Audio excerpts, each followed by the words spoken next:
This shit for all the gangsters, nigga. Real story.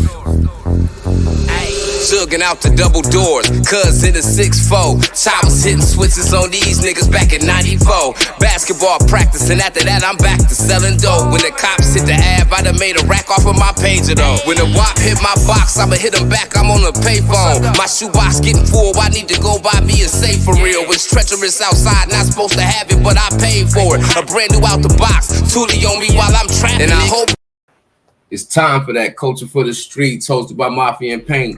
Hit that like button, subscribe to the culture.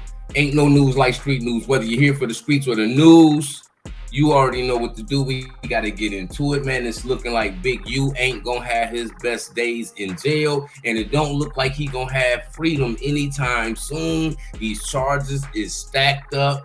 The odds is against him. Some of his homies turned against him. You got informants in the case, snitches in the case, and Big U did a little bit too much on his own, and I don't think he had all his ducks in a row. And it's coming to show right now. And keep in mind, this was a person that played Debo on the streets of LA, right? So the backing that he may have thought he had before he went, it's not present no more. So the only people that's there is his family. And 600 showed up to the hearing, and I think that rubbed his family wrong, and we finna get into that, man. But before we do, make sure y'all lock it in. Hit that like button, subscribe to the culture. It's time for that. Ain't no news like street news. Let's get into it.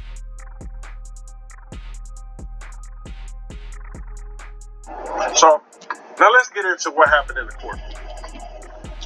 So, mind you, I'm the first person to walk in the door. I'm at the door, 11 o'clock sharp. I put it up. He's like, no, I'll let you know when we ain't. I'm like, damn, okay. So they're like 5 minutes late. He finally let us in. Oh, make sure my phone's off. Oh, no, phone's off. Take out the earpiece. I'm the first one to walk through. I can see him through the glass. He's sitting right there. I'm the first one to walk in. I said, oh, what's up, man? How you doing? Hey, what's up, man? You know what I mean? He looked at me, look away. I was scared. I mean, oh my God, he's scared, right? So I just want to stop right there, because at the end of the day, when we see 600 say he walked in and he seen Big U through the glass, and the way he presented himself to Big U was so Hawaii 5-0, so police officer-ish, so police academy-ish. It was crazy. And I don't think street niggas, I don't know no street niggas that ever went to court, and a nigga that used to be their homeboy but ain't their homeboy or whatever the case may be, come into court and act like a detective, a private investigator, a cop, a district attorney, a prosecutor. We gotta give 600 the biggest troll award for this, because the situation at hand is way too serious for 600 to be doing this, right? Let's get into it. So a lot of stuff goes on that I don't want people to see. For whatever reason, we don't know. You feel me? Anyway, let's talk about his lawyer. So his lawyer, I don't know, first I believe it's a prosecutor, yeah, whatever. They run a whole list of why he should get denied, right? So when it's his lawyer's time to speak, his lawyer has a problem standing up. So he said, oh, let me get up for a second. Okay, get up. He stands up. And he tells the judge, give me a second, let me get over here. I guess some type of injury, health problem, whatever it may be. But he was standing up already past Big U to go to the podium to speak how the DA was spurring him to be able to speak. You know what his lawyer did? No. The judge gave him an opportunity to sit down. He said, you know what? You can present from right there. He said, I guess, and sat down. Right there, when I seen that, I said, this lawyer is not even trying to get this dude out. If that had been me, I was able to stand up, I would have walked to that podium and presented my case and defended my client with everything I got. That dude sat down next to Big U and was pleading this case. And the other dude stood up. Mind you, they got the thing, they got the speaker. Everything he's saying is loud and clear. He's able to look at the judge right in his face and stand up. This lawyer, oh man, bless his heart. But, so let's get to the meat and greet, right? The lawyer didn't have anything to stand on. His only key bullet point thing to stand on was that Big U surrendered. It was 600. I think not just 600. I heard Poetic Flacco also say something in the video. He was talking about the same situation, right? And he said he don't think it's a good look for Big U's family to be acting and constantly being on the internet speaking on certain things that's involved in the situation with Big U and this case, because this case is major. And then you got to still think about Nevada and Las Vegas putting this body on Big U with Rayshawn Williams, right? And that also may lead to other things, you know what I'm saying? You gotta understand it's still the beginning, right? But I agree with 600 when he say that Big U don't got the right representation in court. They representing him like a public defender. And this also may be Big U's fault as well, because if you live in a life of crime and you out there doing the things that Big U allegedly was doing, why wasn't you retaining a lawyer in the process when you know this could possibly end bad for you? Like, criminals never have a long career of success, man. It always come to an end. So I don't think Big U thought it was ever going to come to an end, and now we see Big U in the situation that he in. So I'm really thinking that Big U is cooked. There's no way about this situation. He's just a mouse on a spinning wheel that he constantly running, and he ain't getting nowhere, because at the end of the day, they want Big U. Big U almost damn near handed itself over to these folks. Then you had homeboys going on these podcasts and these platforms talking about Big U. Then you also had Big U being very vocal, a little bit too vocal, because nowadays with the social media, we see people that's in places of power, whether it be in the streets, in the corporate world, whatever. They're way too vocal. Certain things ain't supposed to be out in the public, and when they do become out in the public, it becomes everybody's business, and you invite everybody into your business. And I think Big U sitting in there realizing that he really did mess up, and he made a lot of bad decisions that then made their way. Karma then made his way back to Big U, man. So I really don't think that he can wiggle himself up out the situation, man. Lock it in. Ain't no news like street news, whether you're here for the streets or you're here for the news. Hit that like button, subscribe to the culture. It's time for that. Culture for the streets. Let's go. He said that 600 was with the FBI when they raided his house. He said that 600 and WAC 100 are working with the FBI. You know what the district attorney prosecutor said? He said that those are lies, and that those people have never spoken with the FBI. Okay? That's what he said. So they used what he said against us, against him. So he said, by him saying that 600 and WAC 100 are working with the FBI, he said everyone knows if people in the streets are working with law enforcement, that puts a target on their back. They said that he used that as smoke signals to put threats on our lives. This is what the DA said, right? So then they put up a next clip. They show a screenshot of a guy who works for Development Options. You know what it said? It said, free Big U, kill 600, and keep the rest. They put his screenshot up. You know what they said? This guy is an employee that was just seen a few days prior with Big U in the cart on Crenshaw and Slauson with the Development Options head who just got hired for him a month prior. So they're using all this stuff against him. You know what I'm saying? All that stuff came up. They also said that when they raided his house, they were told that it was a firearm in the house. They asked the father, he wasn't there. The father said, it should be in there, but it's not there. Pop's like, man, I'm 80 years old, bro. I'm not going to jail for that shit. I'm gonna get there. It should be there. You know what I'm saying? That's what he said, man. You know what I'm saying? So, with all that stuff, right? So he's definitely being charged with the murder. Y'all remember my video I said a few weeks ago, he's not being charged with one indictment? So that was one of the arguments that Big U's lawyer said. Big U's lawyer said that all this stuff about a murder, there's no police reports, he hasn't been charged with it. Mind you, the DA up there to cut like, I'm gonna let you finish. As soon as you finish, you hear anything I say? He kind of says, no, actually he is being charged with the murder. I said, oh, he's being charged with the murder. So then they start talking about the murder. They said that the first time they contacted Big U's family about the murder of Rayshawn Williams, he wasn't even a suspect. They only contacted them to see what they knew about him. And Big U wasn't there.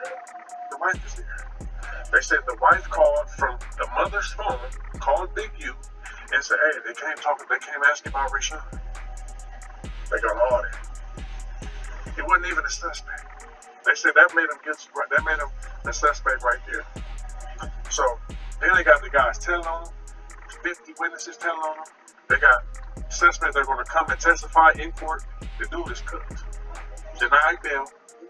You know, I might have to do another video. It's so much stuff that they said it was almost 2 hours. And I took a mental note of everything. I wasn't able to record. I really wanted to get everything, but just some of the key points I gave y'all. Dude is cooked. Now, 600 emphasizing that situation. I remember it's a video. You want to arrest certain dudes. Them is and put them next to me. Them are the dudes you gonna have that call themselves turning against me. Well, ain't no turn against me. I ain't going for that. You might as well go get 600 away.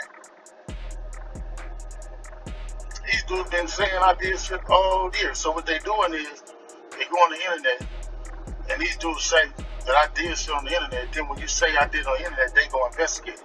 Now you raiding my houses, raiding my shops, raiding all this stuff. And talking about I'm committing crimes and covering up with developing option. What crimes am I committing to cover up with developing option? You know what I'm saying? I ain't committed no crimes. Ain't covered nothing up with developing option. This should be crazy. But this how they get you. They get 1 or 2 people to say something. There ain't gonna be no real evidence. There ain't gonna be no real nothing. It's gonna be a repeated thug. It's gonna be a bunch of people in jail for a bunch of different crimes that don't have nothing to do with me. They finna lump all of us up and say it's all around the 60s. And I think when Big U said that 600 and Whack 100, y'all did this, that was like a flare without being very, very upfront about what you was trying to do, without saying what you was trying to do, because you know it's people out there that rock with you like that. So when you put their name in the atmosphere for having that type of jacket in the streets of California, you know that will kind of put a target on somebody's back. So at the end of the day, Big U kind of was trying to still play Debo from behind bars to get himself out of certain situations with certain people. He was still using intimidation. He's locked up right now facing all these charges that he was enforcing on people, pressing people, intimidating people. And he locked up right now and he's still trying to use the same tactics he was using when he was on the streets. And this ain't working in Big U favor, bruh. Let me know what y'all think in the comments. Is this making it worse for Big U? Will Big U wiggle about this situation?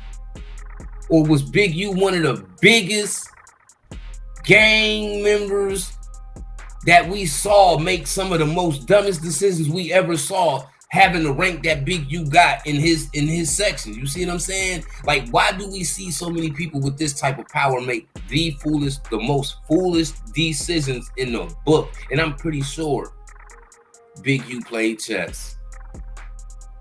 And everybody know when you play chess, you think before you move. Matter of fact, you think so far ahead that you know your next move. And if he make his move against your move, you know what the next move gonna be from there. You think steps ahead, and I don't think Big U thought steps ahead. So yeah, I think Big U is cooked, but I also think 600 is using this to troll Big U in the most unstreet manner you could possibly go about it. If you consider yourself to be from 60s, you consider yourself to be from 60s, you consider yourself to be from the streets. And street niggas don't walk up in court acting like private investigators, nigga. It's time for that. Culture for the streets. Ain't no news like street news, whether you're here for the streets or you're here for the news. Let me know what y'all think down in them comments about this whole Big U situation. This is the biggest fall in the 60s. We seeing one of the biggest household names in the 60s. He finna take a dive, nigga. This went from the heater zone to a whole barbecue, nigga. And some of his own homies is responsible for helping bring down what Big U been carrying along in the industry for so long, in these streets for so long, in LA for so long. The reign of Big U in the streets of LA, big draws. I don't know why they call no nigga big draws, but yeah. AKA Debo.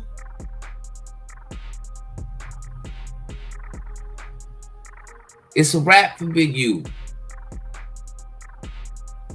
But at the same time, don't be mad at other people that turned against Big U. Big U put himself in a situation to be turned on.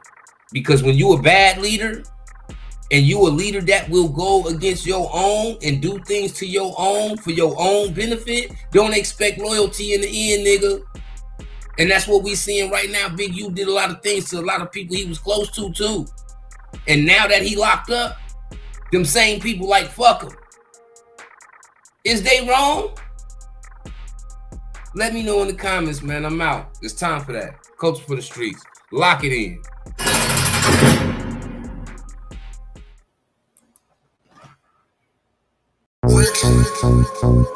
Hey, though. It's the mafia. This shit for all the gangsters, nigga. Real story. Jugging out the double doors, cuz in the 6'4". Choppers hitting switches on these niggas back in 94. Basketball practice, and after that I'm back to selling dope. When the cops hit the ab, I done made a rack off of my pager though. When the WAP hit my box, I'ma hit them back, I'm on the payphone. My shoebox getting full, I need to go buy me a safe for real. It's treacherous outside, not supposed to have it, but I paid for it. A brand new out the box, Tootie on me while I'm trapping. And I hope